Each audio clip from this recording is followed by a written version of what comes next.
Meron pong isang analyst dito ang nag-reveal or kanyang ibinahagi ang kanyang analysis dito kay Shiba Inu na ito na raw ay patungo sa kanyang isang massive growth or napakatinding paglago sa kanyang presyo. Sapagkat ayon sa kanya ay si Shiba Inu raw ay makakaranas ng 10 times or 10 beses na paglago.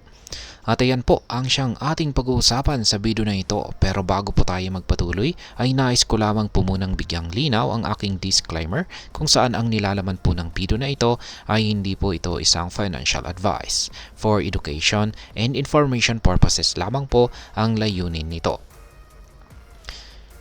Ngayon ay ano nga ba ang sinabi ng analyst na ito? Ang analyst po na ito ay si Ginoong Zach Humphreys.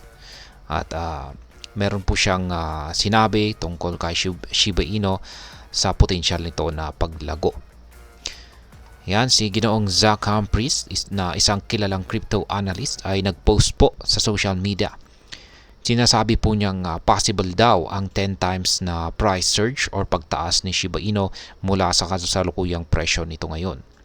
Kung mangyayari po ito ay aabot ang market cap ni Shiba Inu ng $100.7 billion at tataas ang presyo ni SHIB sa presyong 30 digits 171. Ipinapahiwatig po nito na noong ginawa ang kanyang post, si SHIB ay nasa presyong 40 digits 1711. Ngayon ay ano po ang mga pangunahing dahilan ng potensyal para lumago itong si SHIB sa ganito kataas na presyo? Unang-una ay yung kanyang historical performance. Ayon po kay Ginoong Humphreys, isa sa mga dahilan ng kanyang optimism ay ang historical performance ni Shiba Inu.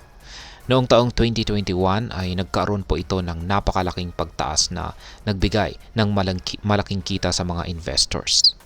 Isang halimbawa ay ang $12 na investment kung saan ay naging $1 million. Yan. $1 million dahil po sa matinding pagtaas sa presyo ni SHIB noong taong 2021. Pangalawa ay ang Shiba Inu brand recognition. Isa pang mahalagang aspeto ay ang brand recognition ni Shiba Inu sa meme coin space. Marami pong tao ang nakakakilala rito at nagiging pangunahing pagpipilian ito ng mga bagong investors na naghahanap ng meme coin na mapagkakatiwalaan.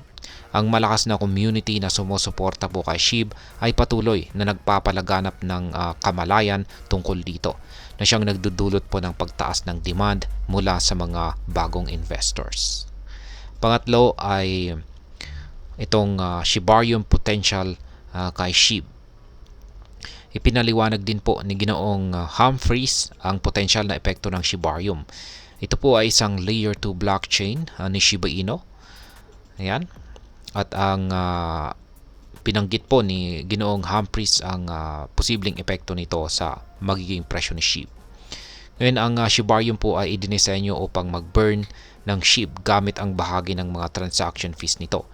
At ito po ay magre-resulta sa pagbaba ng circulating supply ni SHIB. Ang mas kaunting supply po ni SHIB ay maaring mag-akit ng mas maraming investors na siyang magtutulak sa presyo nito pataas. At pang-apat ay nandyan na rin ang Ethereum influence. Ang huling dahilan ay ang correction ng Shiba Inu kay Ethereum. Ayan, correlation po pala o kaugnayan ni Shiba Inu kay Ethereum dahil sa pagiging isang top ERC20 token nito.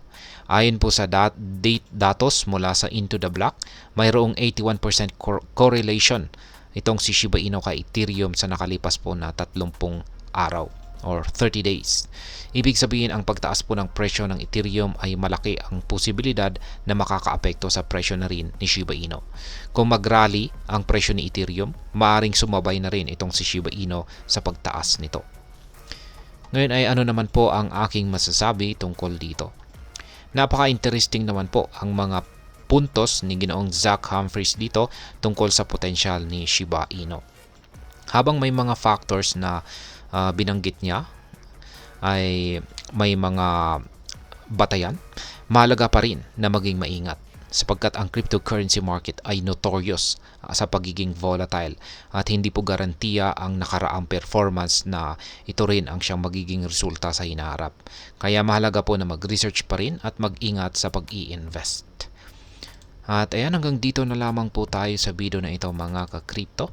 Sana po ay inyong nagustuhan ang aking paliwanag sa video na ito. Kung inyo po itong nagustuhan, pakiclick lamang po ang like button nito. Marami pong salamat sa panonood. Ingat po tayo lagi at God bless po sa ating lahat.